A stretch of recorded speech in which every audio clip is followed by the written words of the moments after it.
Hi, thanks for tuning into this video. In this video, we will be learning about quantum numbers and electric spin. So before we talk about quantum numbers, let's define a few terms. Firstly, let's talk about orbitals. An orbital is the region of space where an electron is most likely to be found. So if we have a nucleus, the electron for this atom can be found anywhere in this space. So if we want to describe the location of an electron, just saying it's somewhere in this space is not going to be very descriptive. And so to describe the location of electrons, we use quantum numbers.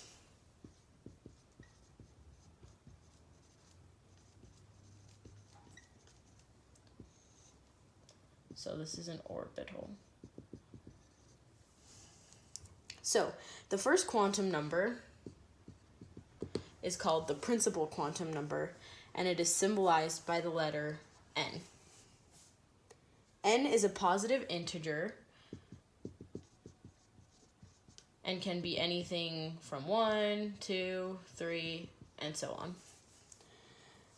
N indicates the main energy level that the electron is occupying, which is also known as a shell. So again, if we have our nucleus right here, there are shells and energy levels around it. So this would be n equals 1, this would be n equals 2, and this would be n equals 3.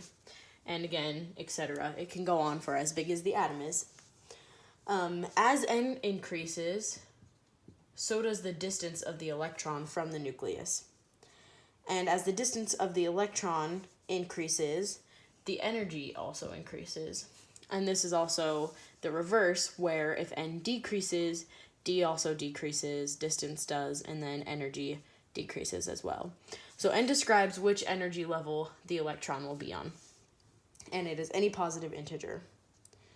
The second quantum number is known as L, and it is called the angular momentum quantum number. So the angular momentum quantum number indicates the shape of the orbital. So values for L are dependent on the value of n. So if n equals 1 or n equals 2, L is always equal to n minus 1. L is the range from 0. Let's draw that. L is the range from 0 to n minus 1. So for n equals 1, the only possible value we can have for L is 0. For n equals 2, the possible values for L are 0 and 1. So now the numerical value for L corresponds to a certain shape of the orbital. So when L equals 0, the shape of our orbital is a spherical shape. Just like that. So the electron can be anywhere inside of that orbital. And when n equals 2, the values we have for L are 0 and 1. And when L equals 1, I'll circle it here when we're talking about, when L equals 1, the shape is going to be a dumbbell / infinity sign. That was a bad drawing, sorry. But yeah, so the shape is a dumbbell or an infinity sign. And the shape, these shapes are called subshells.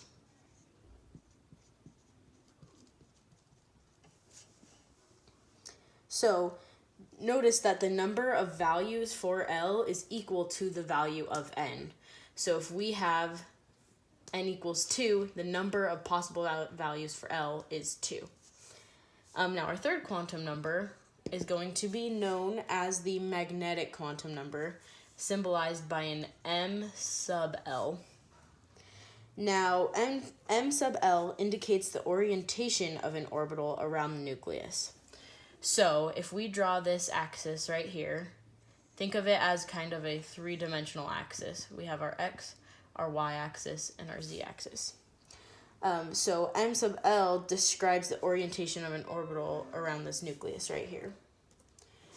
M sub L is equal to the integer values, m sub L is equal to any integral value that goes from negative L to positive L. So we will say when L equals 1, we'll say when L equals 0, the only possible M sub L value is equal to 0. And when M sub L is equal to 0, there's only one orientation along this XY axis, XYZ axis. And when M sub L is 0, L is 0, we know our shape is going to be a spherical shape.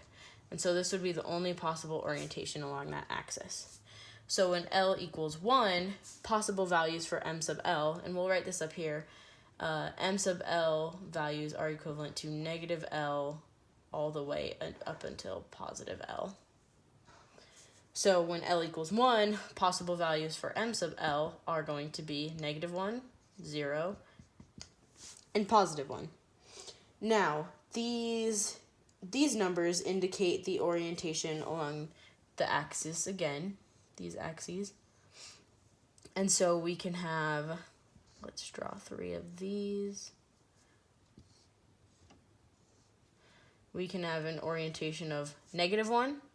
We can have an orientation of 0. And we can have an orientation of positive 1.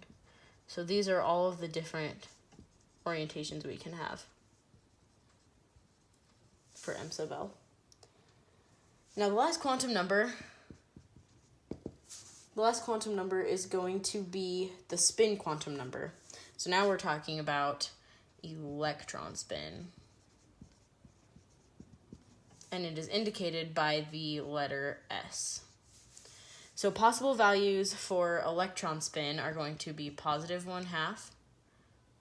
S can equal positive 1/2 or negative 1/2. So you can think of it as if there's an axis right here, 2 axes. This is your electron, this is your electron. You can think of it as spinning this direction, or you can think of it as spinning this direction.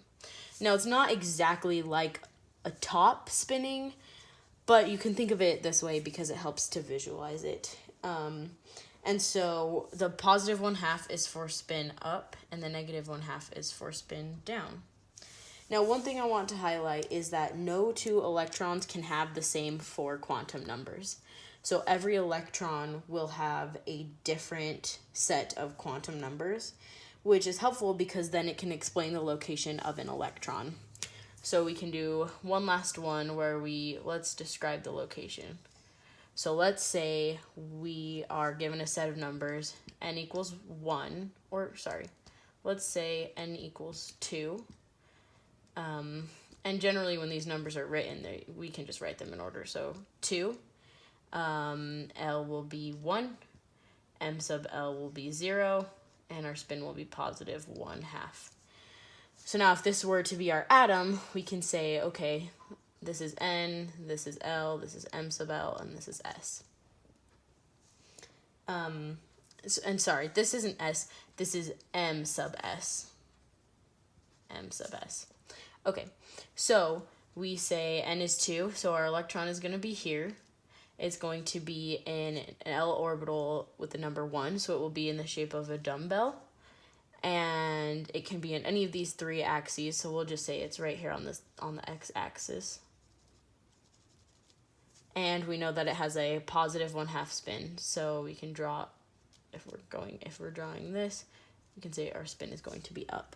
And that's how these 4 numbers can describe the location of 1 electron. Thanks for watching. Tune in next week to see what physics concepts I can try to explain, but also not do very good at.